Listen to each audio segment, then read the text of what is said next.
Hello and welcome to another edition of Burning Questions. If you hadn't noticed, I'm not in my traditional studio. For some reason, Sam Edmund thinks that he's good enough to take over the J-Bond studio. I'll be talking to Hutchie about that. I just don't think that's right. No doubt talking about the Luke Beveridge. Should we get stuck into that first of all? I'll welcome everyone in first. Josh Dickie, how are you? Nice that you've positioned the speeding spur picture right behind your head just to remind us all of your greatest moments in the game. How are you today? I'm good, mate. Yeah, no, he gives us some good reminders every morning when we're having a cuppa. We have a little chat to him on the wall. Andy, how are you? You've got that smiling face on, which I always enjoy looking at. I make you smile, and it's one of the great prideful things about my life. How are you today, mate? Yeah, no, I'm fine, thanks. Good to be here. By the way, were you listening to Trot's Life today? I heard parts of it. I've tried to bomb you. I've tried to predict who your best bet is. Did you happen to hear that bit right at the end? No, I didn't. Sorry. This will be interesting. I don't know whether to say it now. Is it rude? Am I rude? There's a lot to consider. Nikkita, how are you today? Going very well, thank you, Bon. Right, let's get stuck in. I'm not going to try and do this, but it has been set on record, so we'll find out if I'm correct. By the way, we have sponsors, stacks of them. And whether you're celebrating a win or shoveling in the stables, you want your staff to look their very best, better than Tags looks in there, for instance. And you do that with uniforms from Hip Pocket Workwear and Safety. They have you covered, all of you, if you want them to, with everything that you'd want. Protective equipment and plenty more, as long as clothing. They've got sunglasses, I believe. I believe they now make raincoats. I'm not sure about that. Check out hippocketworkwear.com.au. First of our burning questions. We'll start with you, Skeeter. Just how good is Julius, or do we find out here? Julius Shadow went really well in his semi-final of the Vic Bred Super Series. Ran third, has been going great guns since then. But the times don't say he's a great horse, but the wins sort of do. So where are you at with Julius Shadow? Yeah, I'm probably reserving my judgment a little bit, Bon, and I see you had him $2. Yeah, I definitely wouldn't be having him short in a race like this, because both of his recent wins have come from behind the leader. He's had the perfect trip. In saying that, he did have to get past the leader in a 27-1 last quarter last time out. So there's no doubt he's a nice horse. I think this is probably a little bit tougher again, and he keeps working his way through the grade. So he's in the mix, but I definitely don't think he's over the line this week, and we probably learn a little bit more about him. You're picking apart my prices now. What price should Julius Shadow be? No, I'm just saying I wouldn't dive into, anything shorter than probably $3 about him. I just think it's more of an even race than that. Oh, well, I'll be getting no investment on Bond Bet from Skeeter Ross, unfortunately, on Julius Shadow. What are your thoughts here, Josh? Well, yeah, I'd agree with Nikkita. I thought the last couple of runs, you can only win, but he sort of only just got there. I was actually interested to see what Andy thought of Ember. I really like this horse in New Zealand, and just might have thought she might have clicked up a couple of wins by now, but she must be knocking on the door soon, Andy, wouldn't she? Yeah, hopefully. She's been a little bit hot and cold. She's had a couple of little setbacks since we've had her. She was pretty plain last start, I thought. But start before she, was a lot better. But we've sort of pulled the work into her this week, and hopefully we can turn her around. But getting back to Julius Shadow, I'm with you, J-Bon. I think he's the one to beat. I think he's quite a progressive horse, and I don't think it's a great field. So, sorry, Skeet. I might agree with you on the other questions, but with J-Bon with this one. We're back to 2-2, and I'm really enjoying having Josh involved already. He's playing a linking role. I'm loving that. He's watched a bit of AFL football. He said, I'm just going to link up through the midfield. I've got a question for Andy, so I'm going straight on in. So it's 2-2 there on Julius Shadow. I think you'll lead, by the way, and you'll win. Question 2 of the burning questions is brought to you by the Fresh Connection. They export Australian fresh fruit to more than 35 countries. Headed up by Damien Glengarry. He's the export manager. He's looking for a promotion soon, but for a while he's been the export manager, and everyone says, I've done a lot of surveys, he does a magnificent job. The Fresh Connection specialise in citrus, table grapes, cherries, and mangoes. No strawberries or raspberries for Clayton Tonkin, unfortunately. Freshconnection.com.au. We ask all of our guests their favourite fruit. Josh Dickie, bit of a kiwi fruit for you. Are you a Chinese gooseberry man? What are you into? I love an orange or a banana. You've really sat on the fence there. I mean, they're two very different fruits. He's gone, I'll take one citrus and I'll grab myself a nani as well. Don't mind it.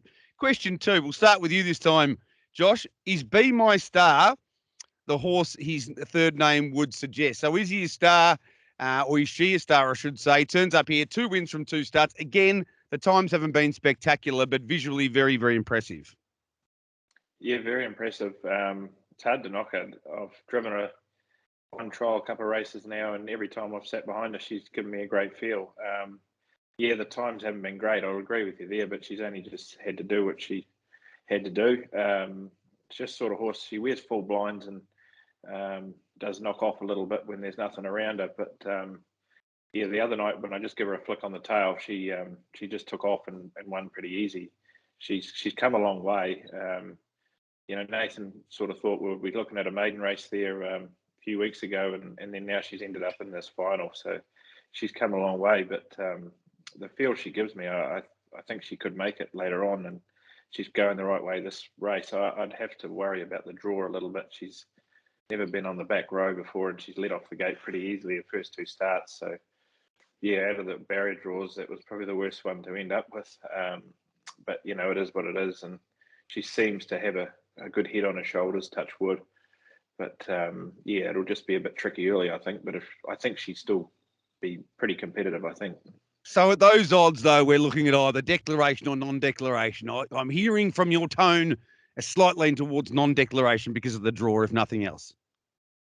Well, she's only a young trotter, and you know, she hasn't had much experience race night. And if I could confidently say her manners would be perfect, then and we could have some luck early, then yeah, I'd be real confident with her. The horse that won the other heat, just forget its name, Atigo Dawn, I think it was called.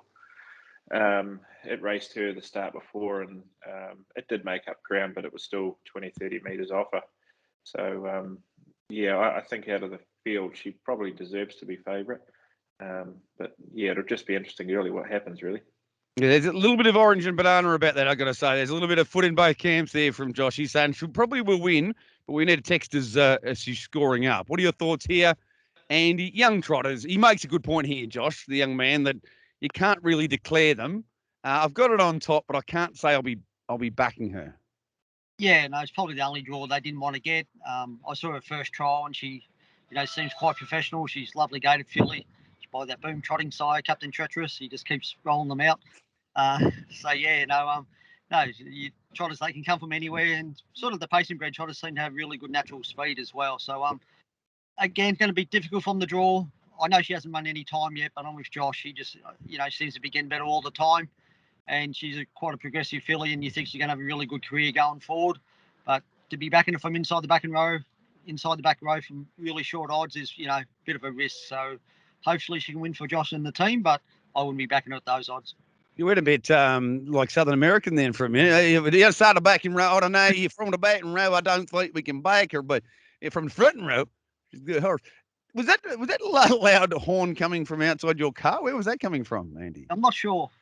There's a few cars around here in the car. It is a car park, so you do get a few car horns. I'll tell you, if that was a car horn, that was a semi-trailer. Skeeter, be my star. Thoughts? Yeah, look, I think we haven't seen the bottom of her yet. She's obviously led both times that she's won and done it very, very comfortably. So looking forward to seeing her in a different role this week. And like everyone said, inside second row draw in a juvenile trot race is far from ideal. But yeah, looking forward to seeing how she handles it this week. And I think at this stage on the limited race experience that we have seen, you know, she's definitely the one to beat. But a betting proposition from that draw, probably not. But we'll learn a lot more this week. And at this stage, she does look the standout filly. Now we're a positive show here, Josh. By the way, we try to send a positive message, optimistic. Can we all agree these races shouldn't be Group 1s, or is that just what have we? Can I get a nod or something? Like, you don't need to just shake. Yeah. Yeah. Well, I'd agree. They should be. I think the trotters, like, if you're going to race for Group 1, they should be over 100k, I would think. But yeah, I think any breeder would be rapt to see their horse have a Group 1 next to their name. Yes. Owner. Andy? Yeah, well, it has been changed. So going forward, you know, unless the stake money goes up to 75,000 for trotters and 100,000, I think 120 for pacers. It's the only way they're going to get Group 1 status.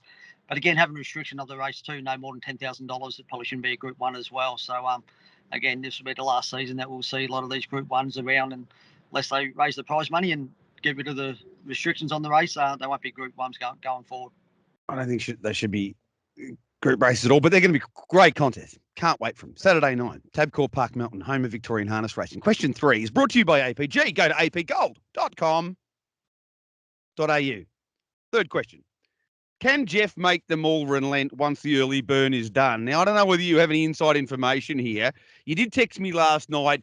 I felt threateningly, Skeeter, saying you've looked at a couple of my prices and we're going to have differing opinions on a few of these races. I felt it was a threatening text. I didn't think it was a friendly one. Normally we speak friendly to each other, but I felt it was threatening. It was this one race where we're going to disagree because I thought that even though there's going to be some speed inside, my name is Jeff, will find his way to the front.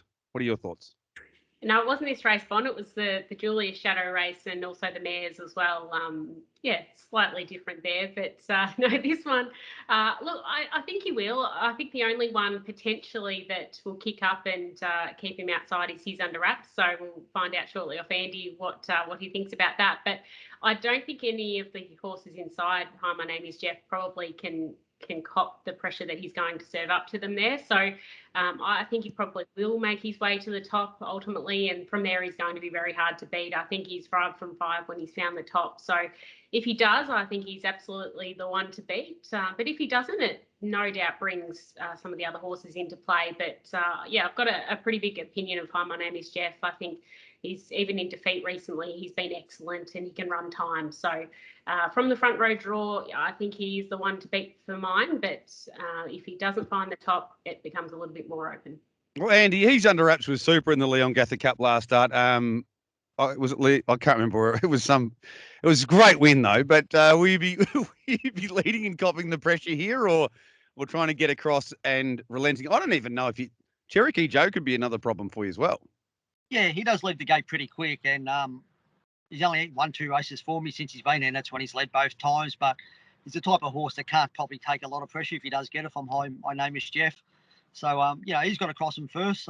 If he's quick enough to do that and doesn't work too hard, be up to Kate what type of pressure she sort of does get, but more likely to be handing up than not handing up, I'd say. I would have thought so. Well, you've been given a little bit of a boost here, Josh, because now you've had information that probably will be getting the front. But was that your opinion originally? On a code here, mate. Well, yeah, I actually thought it was his race to lose. My worry was I actually thought he might end up doing a little bit too much. And just that last furlong, there could be something sitting pretty. If it works out for Andy, then his horse probably get a great trip. So, he's still probably too good for them, I think. But, I'd just be a bit worried if he's burning early and then they run hard up the back. It's a long way down that last 200 metres. I think that the only thing for Hi, My Name is Jeff is because he's so awkward, Scooter, that getting across the pegs is really important to him. Yeah, I think so. I think no doubt his record shows that he's unbeaten when he's found the top. So, I think that's probably going to be key.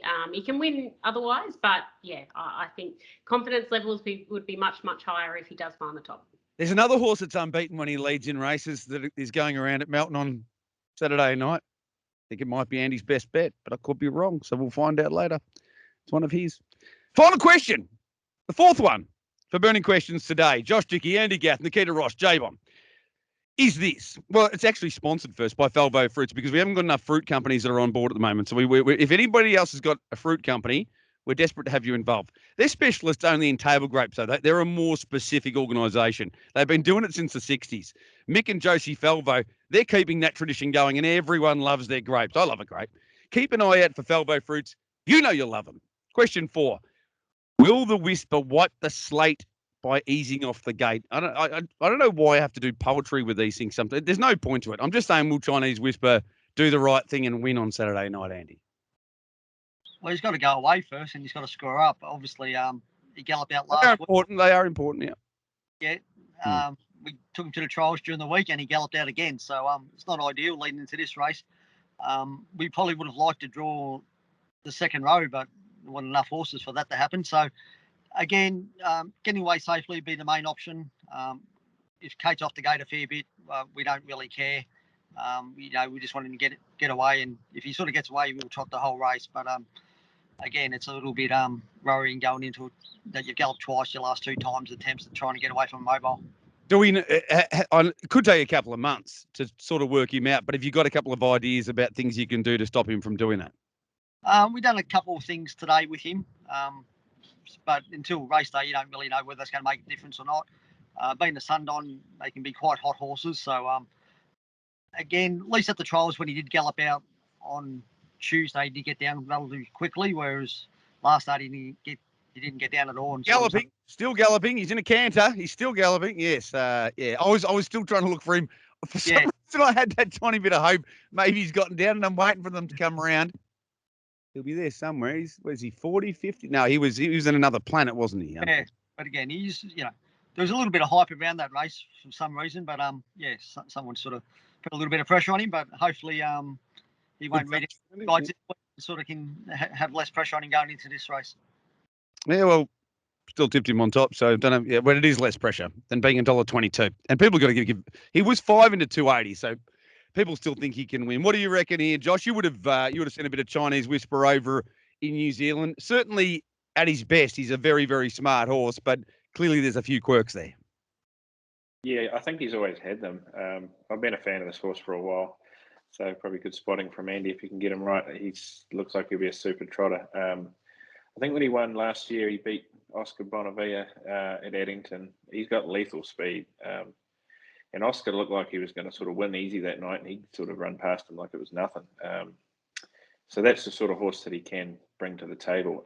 I wouldn't be too worried. I know he's sort of missing away.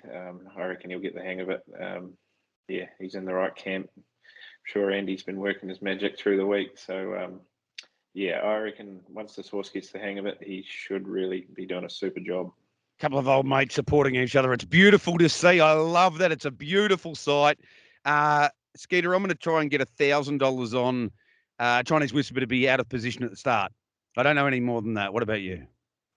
Yeah, look, I probably don't have stacks more to add. I think the main aim will be just for him to trot away, and it won't matter if he's back in the field because, as everyone's mentioned and we touched on last week, he's got that turn of foot and that speed. So if he does have to come from the back, I don't think it will matter at all. So it's going to be, it's going to be interesting to see if he does it right. And there's no doubt, we've seen the ability that he does have. So he's right in this if he does everything right. But as we know, that trotting is the aim of the game.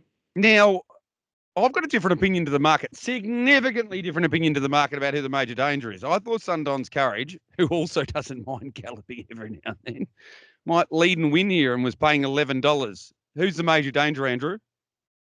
I agree with you. Sundon's Courage is going really well, and to have a barrier draw like that, which he hasn't had for a long time, he can sort of make his own luck. So, I agree. I couldn't believe when I saw his odds. I thought he'd be closer to about $3. 11. Marked him 250, and Andy and I are agreeing again. Again, he's going to feel very dirty again after this episode of Burning Questions. Best bets time. Josh, we'll start with you. Who's the best on the card? I'll have to go with Be My Star. Yeah. Oh, so we're back to this now, are we, Joe? We're best bet. Well, you want a winner, so that's what I'm trying to help you with. Maybe if she did drift out to a sort of backable quote, then I think she is, without being rude to the rest of the field. So I thought she was better than a lot of them. So I thought she'd be my best one anyway. Your best, Skeeter, please. Yes, well, it's a beautiful segue, Bon. I'm going Sundon's Courage. Bit of a value each way because he's $3.30 a place, and I know there's only 2 place dividends here, but I still think he can run second, even if Chinese Whisper does everything right. Always ready, he might find the top, but I just think his last couple have just not been at his absolute best. So I think that Sundon's Courage from the good draw, we know he's got that good gate speed, just ticks a lot of boxes, and 11 and 320. I'm like both of you was staggered. That threatening message, there's not a lot of substance, is there? You're one of those people with like a fake gun that's holding people hostage. You're agreeing with me on it, most of these things. Like, what's going on? It was just purely a Julius shadow thing. What's happening? The lie? There's no threat. I just said it's interesting. We obviously agree a lot of the time, but a couple of races I think we might have different on top selections, but none of the races that we've spoken about today. So we'll find out about that tomorrow on the form panel.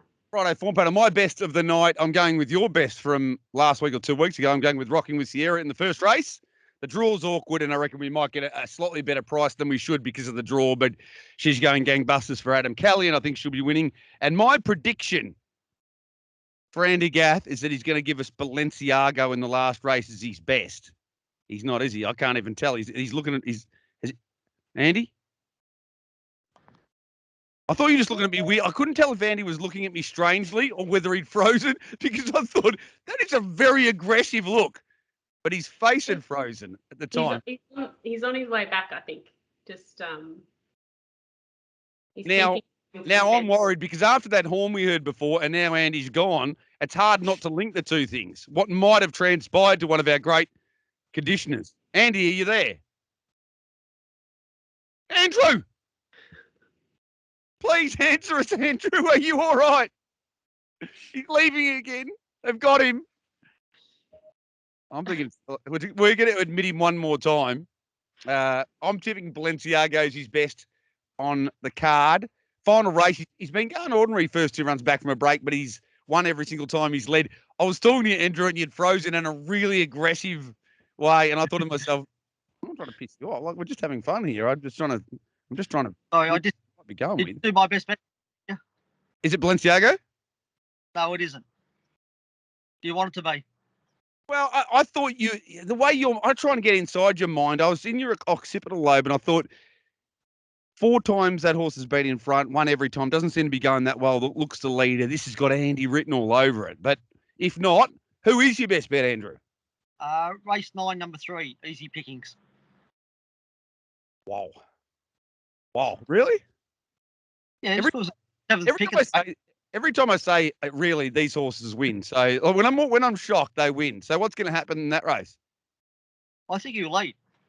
You know, got him trotting pretty good now. I know he went through a bit of a awful patch there, but I thought he's pretty good last start. He probably went equally as good as Zaram, and then Zaram came out and won during the week, and Zaram's marked 350, and you marked me about $18, and I'm drawing a lot better. So. Sorry, I tipped Zarem on top last week and it won from 4 poles, so I think I did my job on that occasion. That's all I can tell you. Andy, well played. I was worried when I heard that horn and then you disappeared, but you're back, so everything's all right? Yep, no, haven't been hounded to ransom or anything. Not that anyone would pay it, but Absolute legend. Josh, well done, mate, and give Spreading Spur a little kiss for us when we say goodbye. Will do, mate. I'll give him one especially just from you. I've got soft lips, remember that. And Skeeter, well done also. I'm looking forward to the Friday form panel tomorrow. It's going to be interesting, apparently, so I'm looking forward to where we disagree. Yes, it'll be good, Bon. And I've got a tip for you as well. Freeze your grapes. It's a fairly recent thing to me, but if you throw them in the freezer, they last longer and they taste really good. So if you're a grape fan. Freeze your grapes? Yeah. What do? You just suck the grapes in or you put them in a drink? What are we doing with the freezer grapes? From Felvo Fruits? You eat them. Or from Fresh Connection? You eat them? Yeah. Not sure my teeth would stand up to that. Well done anyway. Great suggestion. We'll be having food suggestions every week going forward on Burning Questions. It's been a lot of fun. Thank you very much to Andy Gath, Josh Dickie and Nikkita Ross. We'll be back next week.